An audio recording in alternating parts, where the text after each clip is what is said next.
Brexit, May expected to meet Corbyn to tackle deadlock. Video. I've always been clear that we could make a success of no deal in the long term. But leaving with a deal is the best solution. So we will need a further extension of Article 50, one that is as short as possible and which ends when we pass a deal. And we need to be clear what such an extension is for, to ensure we leave in a timely and orderly way. This debate, this division, cannot drag on much longer. It is putting members of Parliament and everyone else under immense pressure, and it is doing damage to our politics. Despite the best efforts of MPs, the process that the House of Commons has tried to lead has not come up with an answer. So today I am taking action to break the logjam. I'm offering to sit down with the Leader of the Opposition and to try to agree a plan that we would both stick to ensure that we leave the European Union and that we do so with a deal. Any plan would have to agree the current withdrawal agreement. It has already been negotiated with the 27 other members, and the EU has repeatedly said that it cannot and will not be reopened. What we need to focus on is our future relationship with the EU. The ideal outcome of this process would be to agree an approach on a future relationship that delivers on the result of the referendum, that both the Leader of the Opposition and I could put to the House for approval, and which I could then take to next week's European Council. However, if we cannot agree on a single unified approach, then we would instead agree a number of options for the future relationship that we could put to the House in a series of votes to determine which course to pursue. Crucially, the government stands ready to abide by the decision of the House. But to make this process work, the opposition would need to agree to this too. The government would then bring forward the withdrawal agreement bill. We would want to agree a timetable for this bill to ensure it is passed before the 22nd of May, so that the United Kingdom need not take part in European parliamentary elections. This is a difficult time for everyone. Passions are running high on all sides of the argument. But we can and must find the compromises that will deliver what the British people voted for. This is a decisive moment in the story of these islands, and it requires national unity to deliver the national interest. Theresa May is expected to meet Jeremy Corbyn later after she said she wanted to work with the Labour leader to break the Brexit deadlock. The Prime Minister hopes she and Mr Corbyn can come up with a modified version of her withdrawal deal with the EU that can secure the backing of MPs. Mr Corbyn says he wants a customs union and workers' rights to be priorities. Meanwhile, a cross-party group of MPs will attempt to push through legislation to stop a no-deal Brexit. Mrs May announced her plan to meet Mr Corbyn, as well as her intention to ask the EU for an extension to the Brexit deadline, after more than 7 hours of talks with her cabinet on Tuesday. The move angered Brexiteers in her party, including former Foreign Secretary Boris Johnson, who accused her of entrusting the final handling of Brexit to Labour. BBC political editor Laura Quinsberg says it means the Prime Minister is likely to adopt a closer relationship with the EU, a softer Brexit, than she has agreed so far. The UK was supposed to leave the EU on 29 March, but Mrs May agreed a short extension after MPs refused to endorse her withdrawal deal. Attempts by MPs to find an alternative way out of the impasse also failed for the second time this week. The UK now has until 12 April to propose a plan to the EU, which must be accepted by the bloc, or it will leave without a deal on that date. Mrs May said she wanted to agree a new plan with Mr Corbyn and put it to a vote in the Commons before 10 April, when the EU will hold an emergency summit on Brexit. If the two leaders do not agree a single way forward, Mrs May said a number of options would be put to MPs to determine which course to pursue. In either event, she said she would ask the EU for a further short extension to the Brexit date to hopefully get an agreement passed by Parliament before 22 May so the UK does not have to take part in European elections. The final decision on the delay rests with the EU. The BBC's Europe editor Katja Adler said that while Brussels welcomed discussions between the PM and Mr Corbyn, its demands had not changed and it was likely to put strict conditions on any further extension. Video. Well, I saw it on the television this afternoon. I listened very carefully to her statement and I've since read a copy of it, and of course I'm very happy to meet her. We need to have a discussion with the Prime Minister. We need to ensure that Parliament has an opportunity to vote on proposals that can prevent us crashing out of the EU in the end of next week. And we also need to ensure that we give security and certainty to the people of this country that there will not be a crashing out at the end of this process.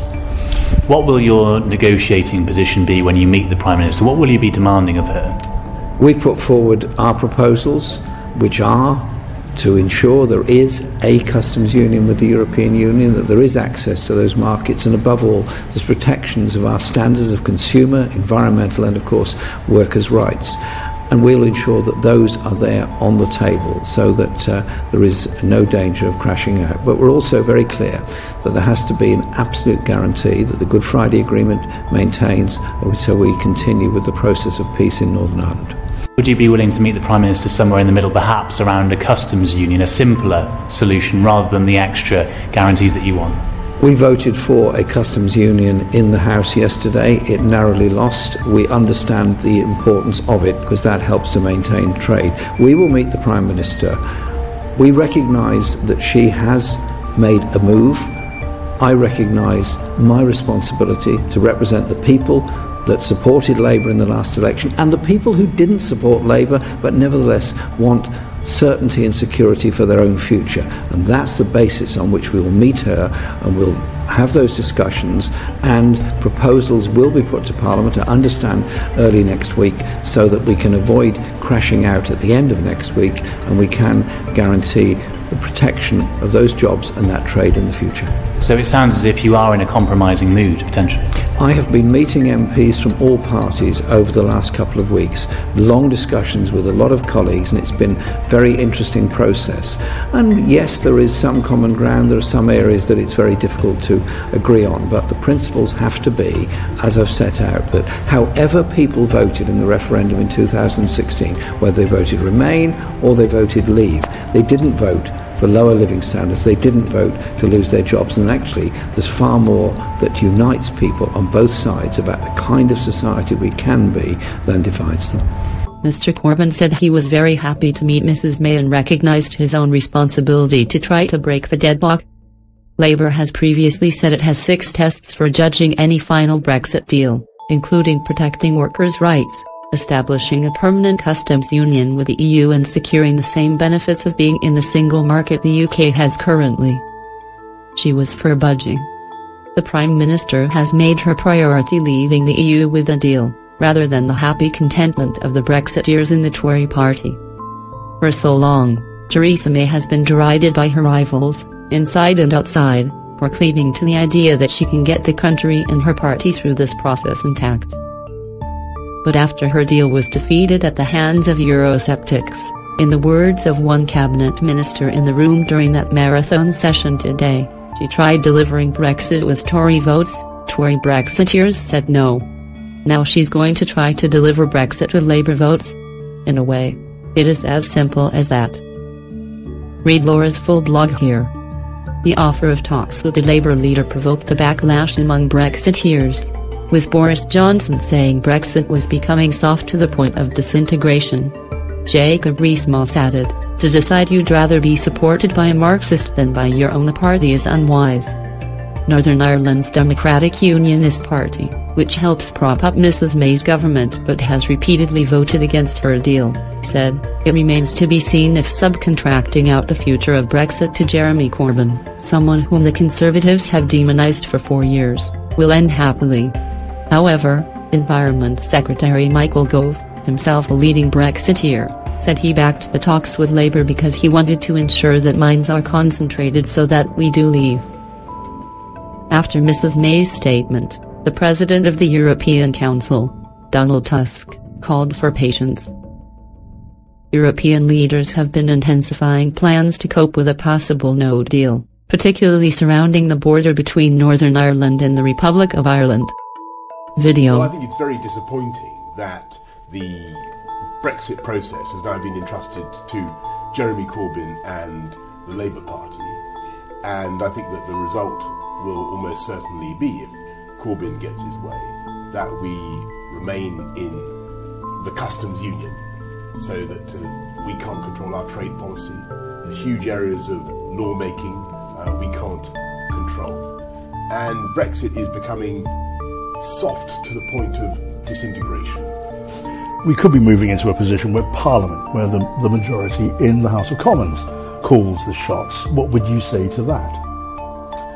Well, I think Parliament should think about our responsibilities, they should think about what people were promised in 2016, and they should deliver a Brexit that really allows us to take back control of our money, our borders and our laws. And this really doesn't qualify, because you don't take back control of your laws, and you can't do free trade deals if you remain in the customs union.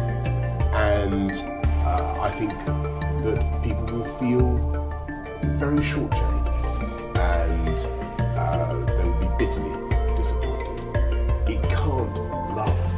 This approach cannot endure.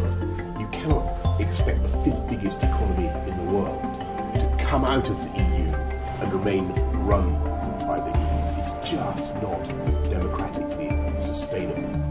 And for those of us who campaigned for Brexit and who believe in it and who believe in the opportunities of Brexit, it is bitterly disappointing. What I hope is that there is still time for the Prime Minister to get an improvement to the deal that she has, or just to get her existing deal through, which is frankly better now than the chaos of having a Corbyn-controlled customs union.